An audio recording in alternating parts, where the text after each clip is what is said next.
काले रंग के थे, हजरत अब्दुल्ला अस्वद उनको कहा जाता है। हुजूर के पास आए, कहा शादी करना है, शादी करना है, उम्र हो गई है। हुजूर पाक सल्लल्लाहु ताला अलैहि वसल्लम ने फरमाया कुछ है मेहर देने के लिए, कुछ पैमाल है? कहा कुछ है नहीं। कहा मेहर के लिए पैसे ले आओ, शादी करा दी जाए। और उसके बाद उन्होंने इधर उधर किया, फिर हुजूर ने ही उनके लिए माल जमा करने का इंतजाम किया। हजरत उस्मान गनी के जरिए से उनको माल दिया गया, पैसा दिया गया, कहा जाओ घर को बना लो, सामान ले आओ और मेहर के पैसे जुटा लो, शादी का सामान खरीदो, मदीने की अंसार की किसी बेटी से तुम्हारा निकाह हो जाएगा। वो नौजवान अब्दुल्ला अस्वद गरीब सहाबी, गरीब सहाबी और काले रंग के थे। उन्होंने शादी का सामान खरीदने के लिए माल तो जुटा लिया, बाजार में थे। ऐलान हो गया अल्लाह के रसूल सल्लल्लाहु अलैहि वसल्लम जंग में तशरीफ ले जा रहे हैं। अचानक मुशरिकीन का हमला हुआ। ये जो नौजवान है शादी का सामान खरीदने गया था, जाकर घोड़ा खरीद लेता है और हथियार खरीद लेता है, और उसके बाद जो जिरा हुआ करती थी, लोहे की टोपी, लोहे का लिबास, सब खरीद लिया। और जितना मन था जो कभी नहीं पहना था वो सारे हथियार खरीद लिए और सज संवर कर घोड़े पर बैठ कर क्या गया। जब मैदान जंग में सफें लग रही थी, शरीक हो गए। इनको तो गरीब सहाबा में शुमार किया जाता था। इनके पास कभी कोई हथियार नहीं था, न कोई तलवार, न कोई टोपी, न कोई घोड़ा। सहाबा उनकी तरफ देखकर समझते हैं कोई बड़ा पहलवान होगा हम में से जिसको हम नहीं जानते। लेकिन जब जंग में वो अड़ गया था, बड़े बड़े शेरों के पैर उखड़ने लग गए थे। नबी पाक सल्लल्लाहु अलैहि वसल्लम ने ऐन दोपहर के वक्त सहाबा से पूछा कौन है ये जो लड़ रहा है, ये बथले जलील कौन है? ये चेहरा भी छुपा हुआ है, पूरी लोहे की टोपी पहना हुआ है, पूरा जिस्म भी छुपा हुआ है, कीमती लिबास है इसके ऊपर। सहाबा इधर से उधर से देख रहे हैं। कहा हम में से तो नहीं है ये, कोई बाहर से आया हुआ लगता है। हुजूर मुस्कुरा कर कहते हैं मेरा अब्दुल्ला अस्वद है, जिसको शादी के पैसे दिए थे, जाकर इसने जंग का सामान खरीद लिया है। और हुजूर पाक देखकर मुस्कुराने लगे। शाम से पहले उसी अब्दुल्ला अस्वद की शहादत भी हो गई, वो शहीद हो गए मैदान जंग में। जानते हो नबी करीम सल्लल्लाहु ताला अलैहि वसल्लम खुद चलकर तशरीफ लाए और उनके सर से जिरा उतारी, टोपी उतारी, खुद को उतारा और अपनी गोद में उनका सर रखा, उनके चेहरे से मिट्टी को साफ किया। सहाबा कहते हैं इस किस्मत पर कुर्बान जाए, हुजूर की गोद में उनका सर देख करके हमें रश्क होने लगा। फिर हुजूर फरमाते हैं मिनल मुमिनीन रिजालुन सदकु मा अहदुल्लाह अलैह, मोमिनीन में से कुछ बंदे ऐसे हैं जिन्होंने अल्लाह से किया हुआ वादा पूरा कर दिया है। मेरे अजीजों, ये कट गए, खत्म हो गए, अपने आप को फना कर दिया।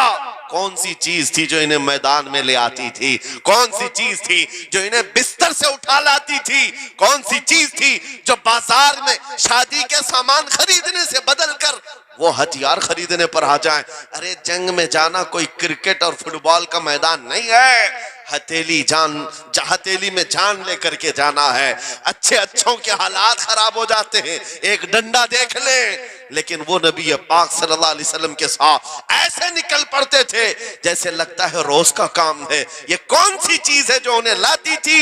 वही इकबाल कहता है अजब चीज है लज्जत आशनाई, अजब चीज है लज्जत आशनाई।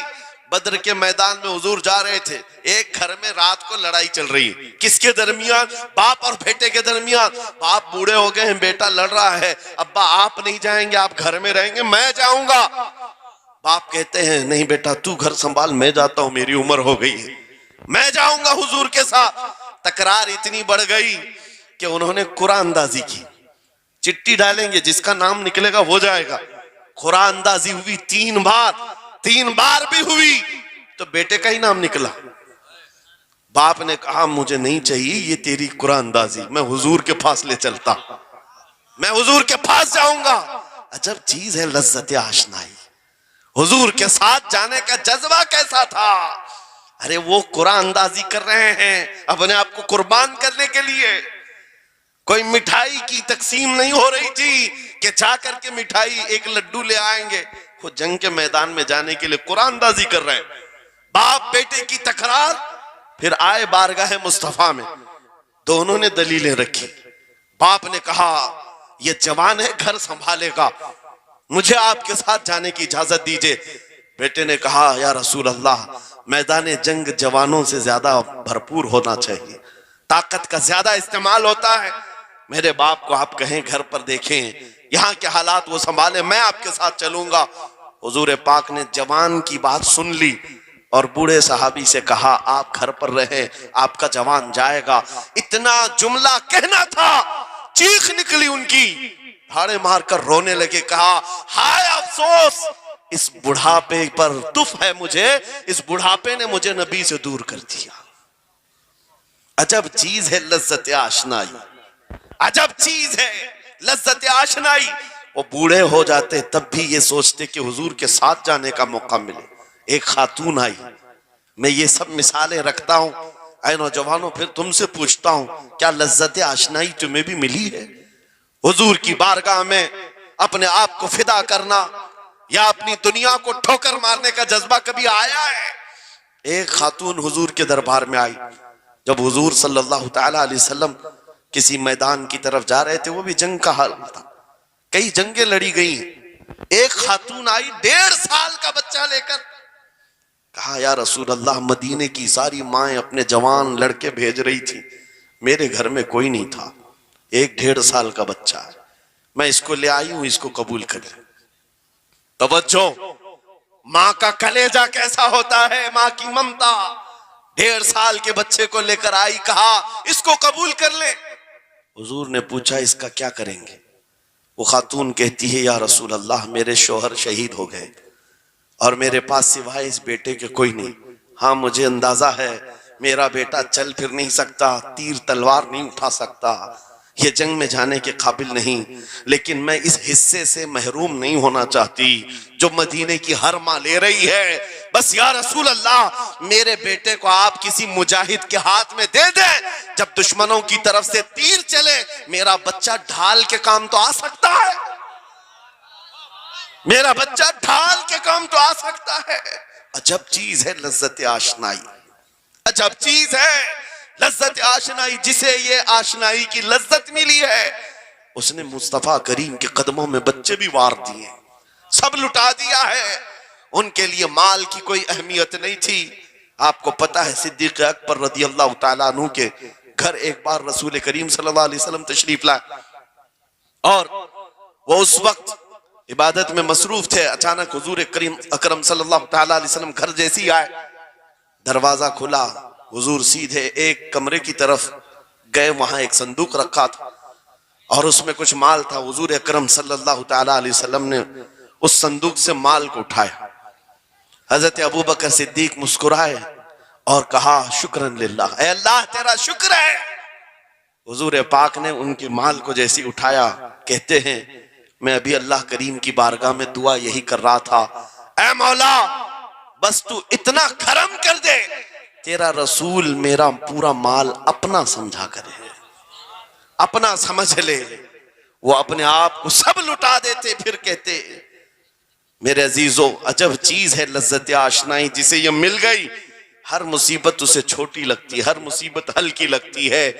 अब आओ मैं तुमसे पूछता हूं, यहाँ थोड़ी सी तकलीफों पर बिलबिला उठते हैं, थोड़ी सी तकलीफ क्या आई कि तितर बितर हो जाते हैं। तुम्हारे आज इत्तेहाद को देखने के लिए आंखें तरस गई हैं। हमारे इख्तिलाफात इतने बढ़ गए, इतने बढ़ गए। एक जमात है, एक सुन्नियत है, एक मसलक है, लेकिन एक दूसरे से मुसाफा करना नहीं चाहता, एक दूसरे से गले मिलना नहीं चाहता। उलमा की जमातें अलग, पीरों की जमातें अलग। क्या ये जीने के सलीके हैं?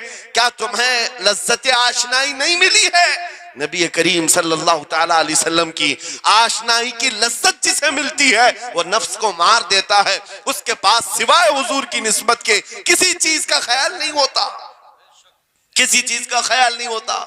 सहाबा इकराम की बात मैं आपको बताऊं, आज दुनिया में इस तरह हमारी तरफ जो नजरें उठी हैं उसकी वजह यह है कि हमें तोड़ दिया गया है। वो 100 साल पहले अंग्रेज यहां ये कहते थे, जिसको इकबाल ने कहा है, ये फाका कश मौत से डरता नहीं, जरा रूहे मोहम्मदी इसके बदन से निकाल दो। 100 साल पहले अंग्रेजों ने कहा था रूह मोहम्मदी इसके बदन से निकाल दो। क्यों? जब तक रूह मोहम्मदी इसके साथ है, वही लज्जत आशनाई है जिसको मैं कह रहा हूं, वही इश्क मुस्तफा है। जब तक इसके साथ है ये मौत से कभी डरता ही नहीं है।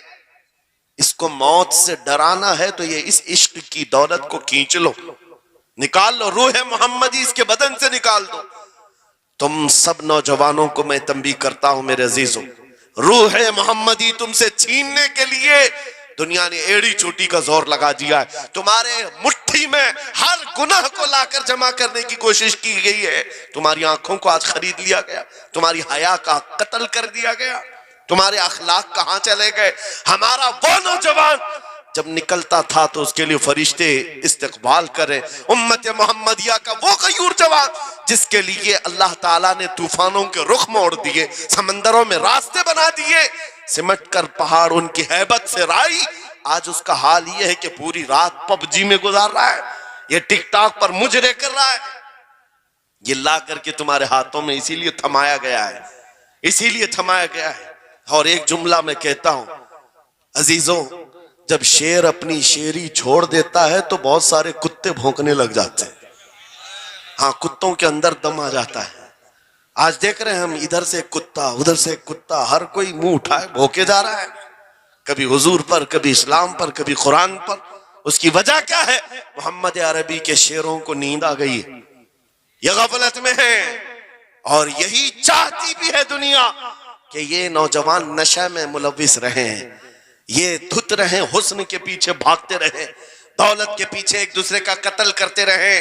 दुनिया ये चाहती है मोहम्मद अरबी के शेरों में होश कभी ना आए, वरना उनको भी पता है कि जिस दिन ये खड़ा हो गया बहुत सारे कीड़ों की मौत आ जाएगी, बहुत सारे कुत्तों को यूं ही खुजली शुरू हो जाएगी।